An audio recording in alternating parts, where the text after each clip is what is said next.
US correspondent Jane Cowan is in Denver and she joins us now. Jane, thanks for joining us. Tell us exactly, as you know it, what happened.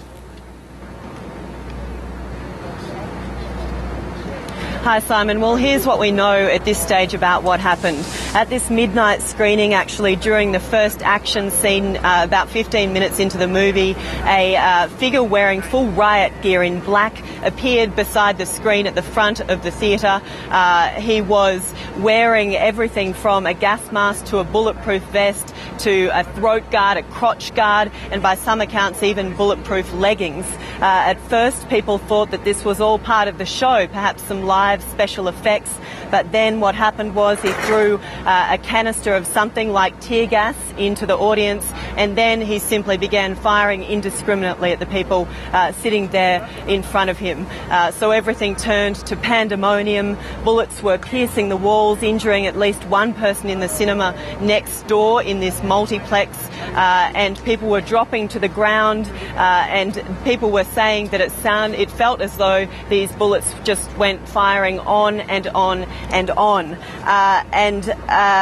So what happened then was, by the end of all of this chaos, 12 people were dead, 10 of them died there in the theatre, 2 of them later from their injuries. Dozens more are still being treated at multiple hospitals here in Denver. Among the victims, the youngest is a 3-month-old baby who's survived. There's also a 6-year-old girl who witnesses described seeing bullet holes in her back.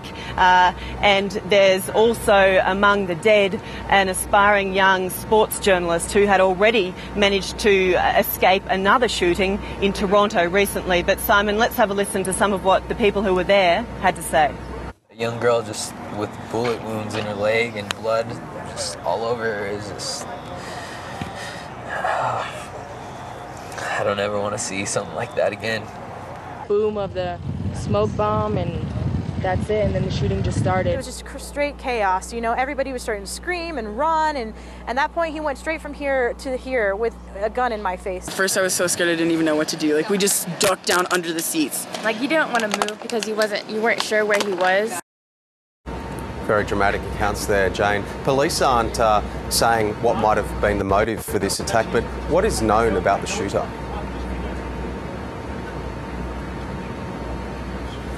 Well, he is 24-year-old James Holmes. He is a medical student at the local university here in Colorado. He was in the process of dropping out of a PhD in neuroscience, and up until this incident, his only brush with the law had been a speeding ticket. He was arrested out the back of the cinema by police near his car. They were on the scene within 90 seconds of the first calls.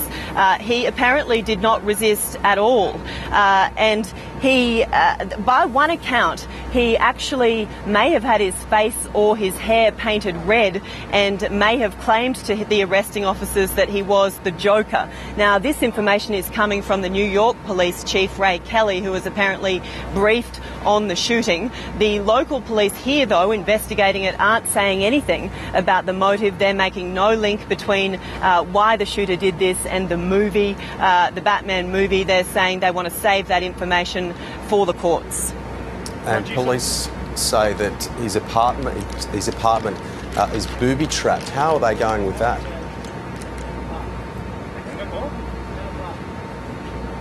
Well, Simon, they still haven't managed to get into his apartment.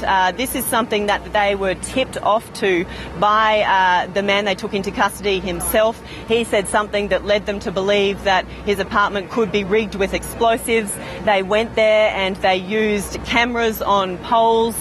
They were using a cherry picker to look in the window rather than go in the front door. And what they've found is that there are tripwires crisscrossing his living room connected to bottles containing some kind of chemical, and they're saying it's something they have never seen before. The local police, they say it's something quite sophisticated. There is some talk of using a robot perhaps to detonate or defuse the bomb, but they are saying that they could be here for hours trying to work this out safely. They've evacuated the building and created a perimeter several blocks around it, or they could be here for days. Let's have a listen to what the local police are saying.